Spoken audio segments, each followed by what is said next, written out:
All right. So here's what I want to talk about: mental toughness. The people that are going to accomplish the most are going to be the people that are the mentally toughest.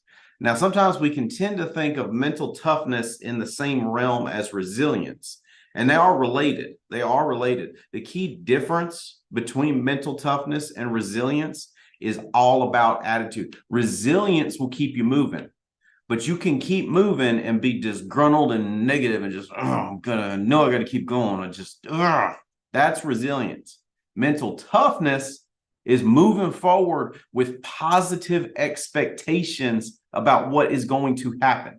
That's mental toughness. Can you see the difference? Do you need them both? Yeah, resilience keeps you moving, but you need your mental toughness to kick in so you can get positive about where you're going. Make sense? Mental toughness, resilience is, I just got to fight this stupid traffic jam. Mental toughness is, well, I'm going to get through this traffic jam. Hey, you know what? While I'm stuck here, why don't I put on a productive audiobook? Why don't I make some phone calls to some of my people? Why don't I? Can you see the difference? Resilience is like, I'm going to do it anyway, which is good. Mental toughness is, I'm going to do it anyway with positive expectation about the future. Resilience keeps you moving.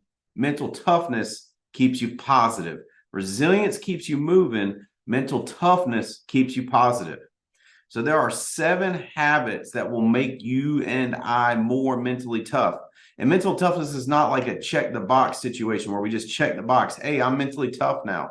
No, it's how mentally tough are you? How mentally tough am I right now in this moment in time on the space-time continuum? Here today on November 6th at 1:09 p.m., how mentally tough am I?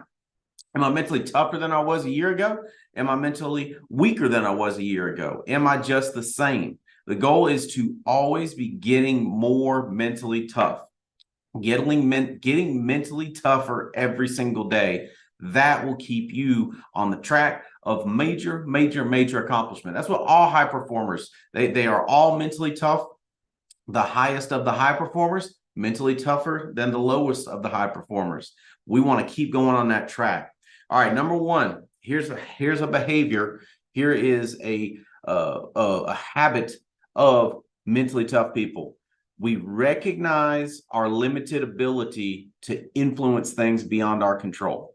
We recognize our limited ability to influence things beyond their control. And you say, well, that doesn't sound very positive to go, well, I can't influence. I can only influence that to a certain degree. Here's what that did. Here's what that does. It frees you up to apply energy on what's working. Most low performers spend their time, and you know this, you've been around them. What do they want to talk about? The unfixable problems in their life, the unfixable situations, and the unfixable people. That's what they want to start talking about. Can you believe so-and-so? I just can't believe so-and-so. Can you believe this happened? I can't believe this happened. They spend all their mental energy on unfixable people and unfixable situations. Mentally tough people don't get pulled into that. They recognize that they have limited ability to influence those things. If someone is just going to be a negative, septic person, you can influence it, but you can't make them change. Make sense? So you do what you can to influence it, and then you just let it go and move on to something more productive. Some people just want to be negative and septic and complain about everything and talk about the turd in the punch bowl and talk about the hair on the biscuit and talk about they want to focus in on those things. It's what they do for whatever reason. I know it's dysfunctional and terrible, but that's just, it is what it is. We can influence them as much as we can, but there's only so much we can do. If you want to stay mentally tough, if you want to be mentally tougher, we've got to recognize our limited ability to influence things that we can't control. There are very few things you and I can control. We can control our attitude and we can control our actions. We are able to control those. Outside of that, we have varying limits of ability to influence a situation. So if you want to be mentally tougher, recognize that you have limited ability to influence some of those situations and then let it go. Here's what it allows you to do. Disengage from anxiety and uncertainty so that you can put all of your energy on the things you can control. 100% can control my attitude, 100% can control my actions. If I'm putting all my energy there, can you see how that would make me more productive? Instead of putting this amount of energy there on my attitude and my actions, and then I've got some energy over here on an unfixable person. I've got some more energy over here on another unfixable person. I've got more energy over here on an unfixable situation. I've got more energy over here on another unfixable situation. Another unfixable situation. Can you see when I'm spreading all my energy out? Could you see why that would make me not productive? But when I go, hey, I tried to influence that person. I tried to influence that person. I did what I could here, there, and there. Now I've got to go. I've got to put my energy, my effort, my emotion on the things I can 100% control, my attitude and my actions. Those check that box. Everything else, I've only got degrees, varying degrees of limited ability to influence. So here's the thing. That should be liberating. Is it tough to stop trying to put pouring mental and emotional energy on people that don't want to fix themselves? Yeah, that's tough. Why? I don't like that.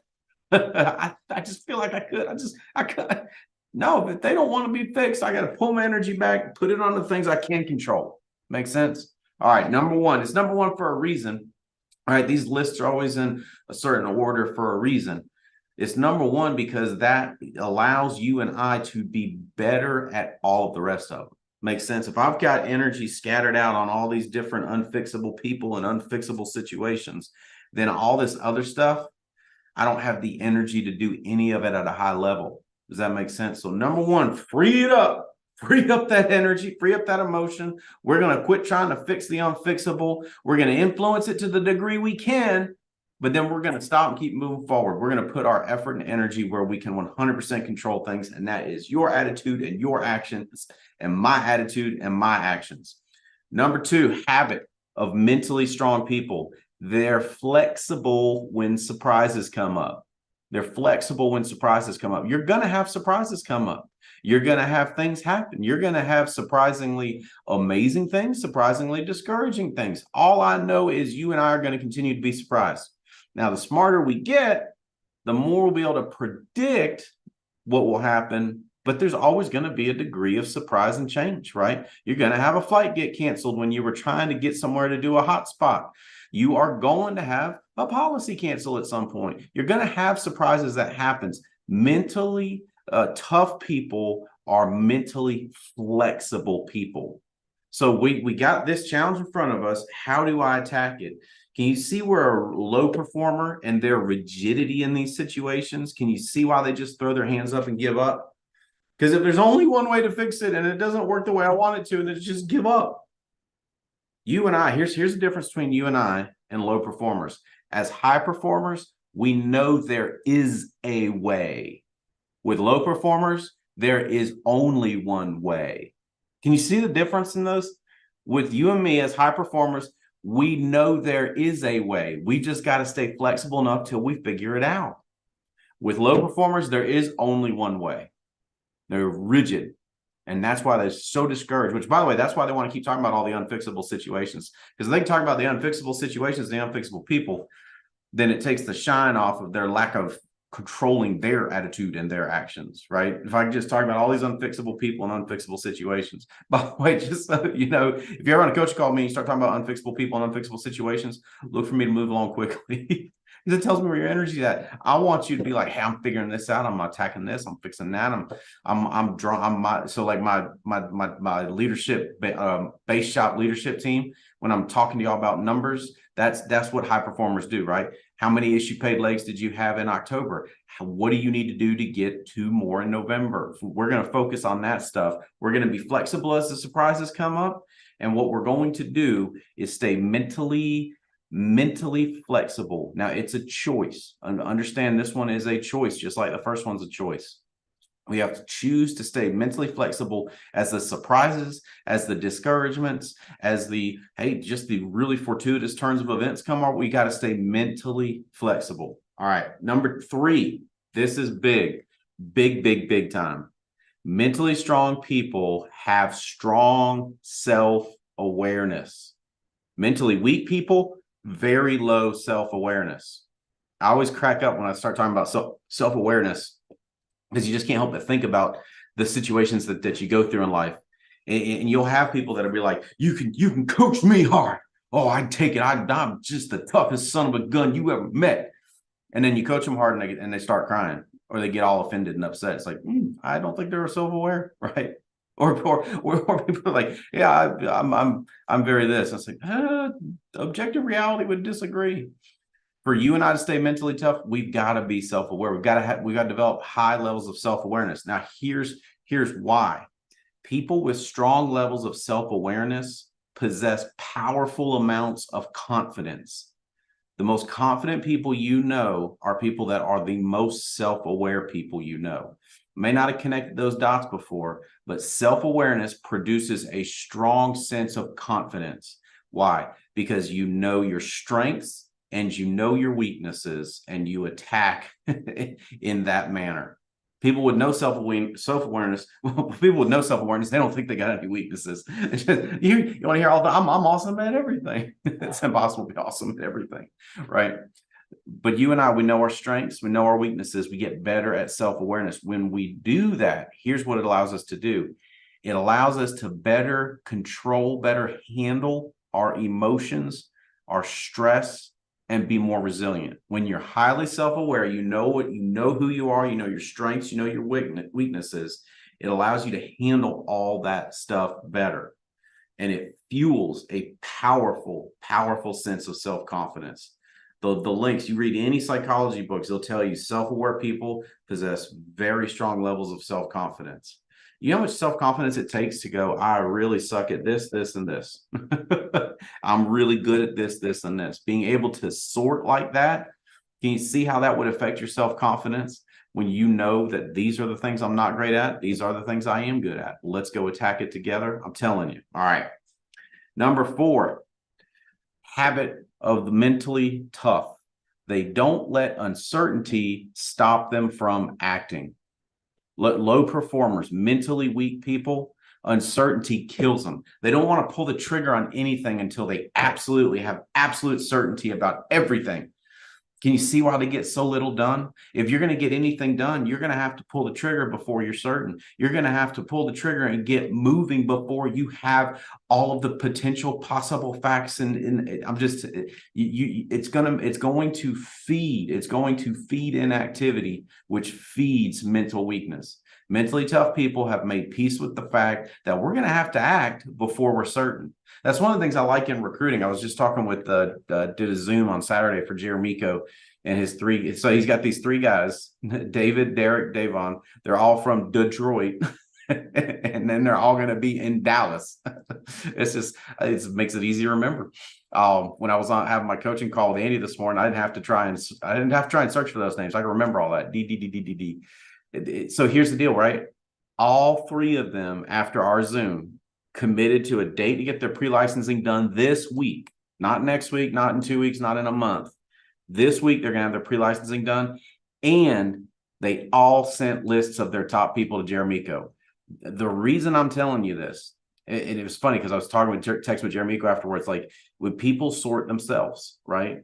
People sort themselves. They'll tell you who is worth investing in. When guys will do those things, those are guys worth investing time, effort, energy, emotion. I'm going back to Detroit to help those guys. When those guys come to the boot camp here at our office on December 9, I am going to spend extra time with them, and I am going to tilt the game board in their favor. Why? Because they don't let uncertainty keep them from acting. They got one of the attributes of the mentally tough. They don't go, well, before I, before I can approach any of my contacts, I've got to make sure that this works out for me perfectly first. They're going, it's going to work out. They don't know all the things that they're going to push through, work through, but they know it's going to work out. Does that make sense? That's mentally tough people. So you say, well, why? So is that why you said I'm going to invest more time, effort, and energy in those guys? Yep, 100%. It was a test, boys. Saturday, you passed. All 3 of you too. That's awesome. I'm telling you what. When you get 100% on a call like that, oh my goodness, gets me fired up. All right. So, number 4, don't let uncertainty keep you from acting. Pull the trigger. Let's go. Let's quit trying to get all the details. Once we know enough, let's pull the trigger. Let's go. Let's go. All right. Number 5, habit of the mentally tough. They look for opportunities in disappointments. They look for opportunities in disappointments. Low performers look for disappointments in the disappointments. Then they try and figure out how this disappointment is going to spiral into ultimate collapse. Like they start stacking on, well, this disappointment happened. So they go from A, B to Z like this. And the whole thing, it's just the catastrophic. Mentally tough people, they see a disappointment and they go, where's the opportunity in here? Where's the opportunity in here? Where is the opportunity in this disappointment? It's in here somewhere. It's in here somewhere. I just got to find the opportunity inside of this disappointment. That's what mentally tough people do. Can you see why they get so much more done? Mentally weak people, they just look at the disappointment. They sit and stew. They sit and stir. They stir the dookie. They just go, this is terrible. And then, well, if that happened, then that means that's going to happen. And then if that happens, that means that's going to happen. That's going to happen.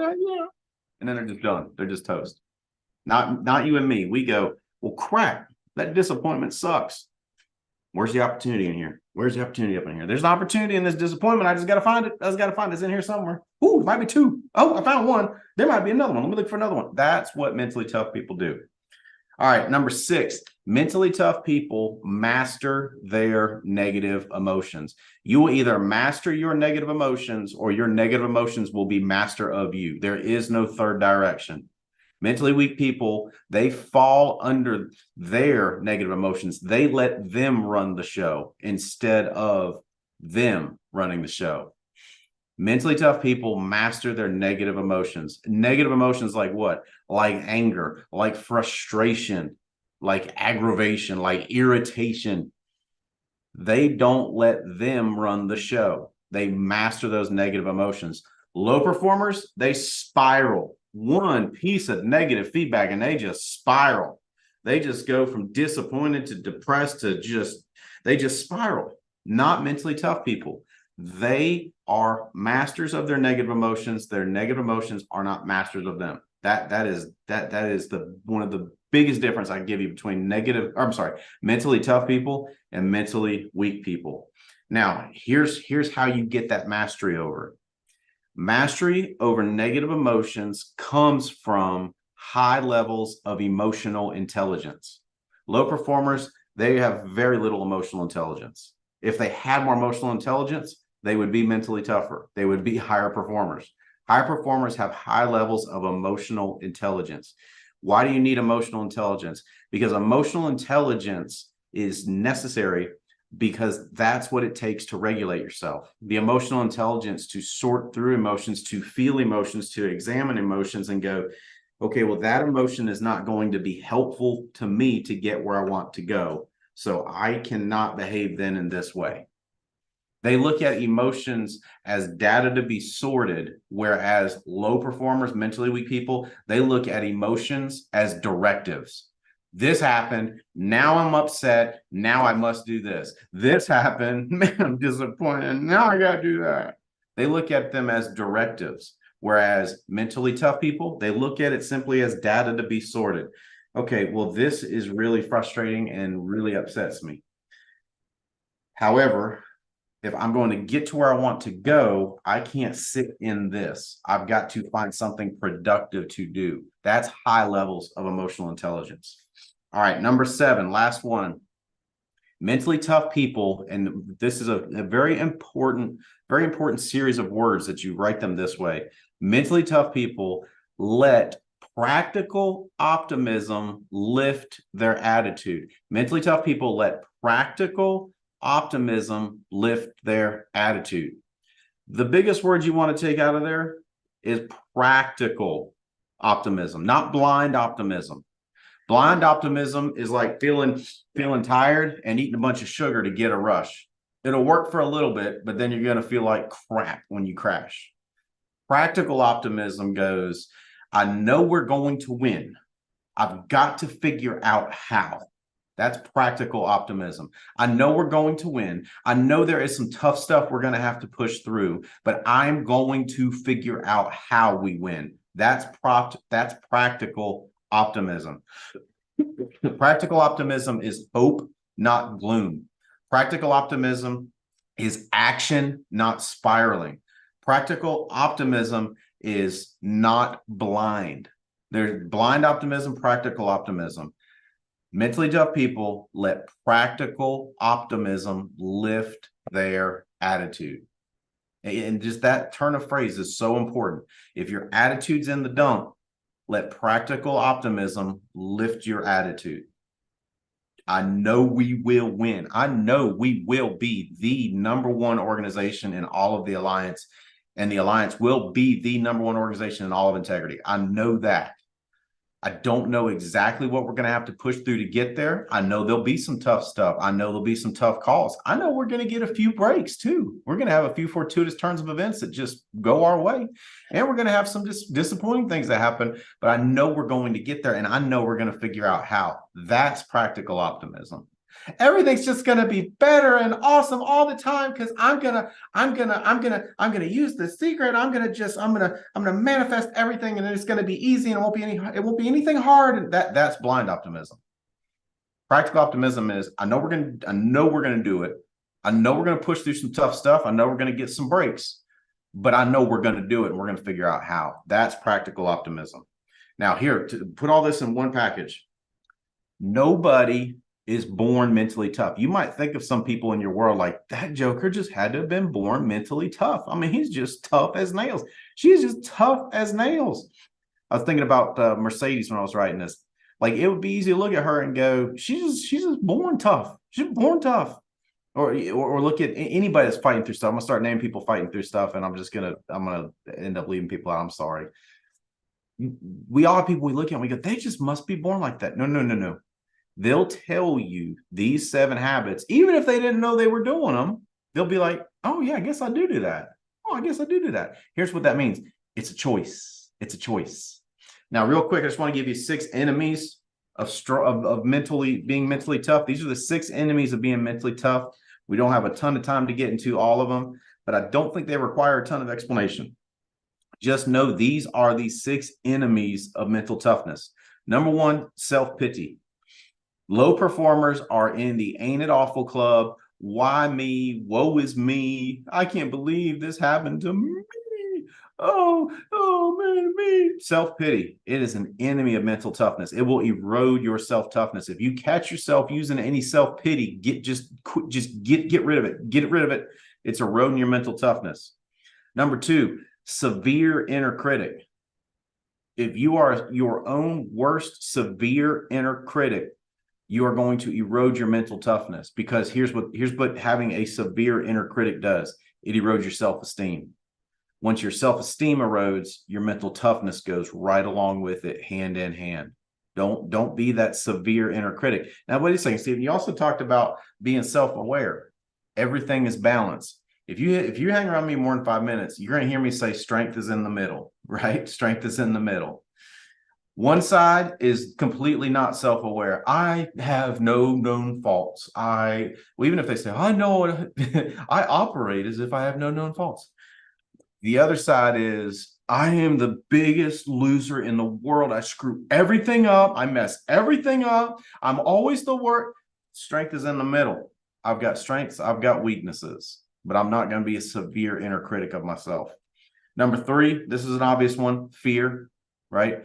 Either you will move through the fear, or you will cause the fear to keep you from moving, or you will let the fear keep you from moving. Either you'll move through the fear, or you'll let the fear keep you from moving.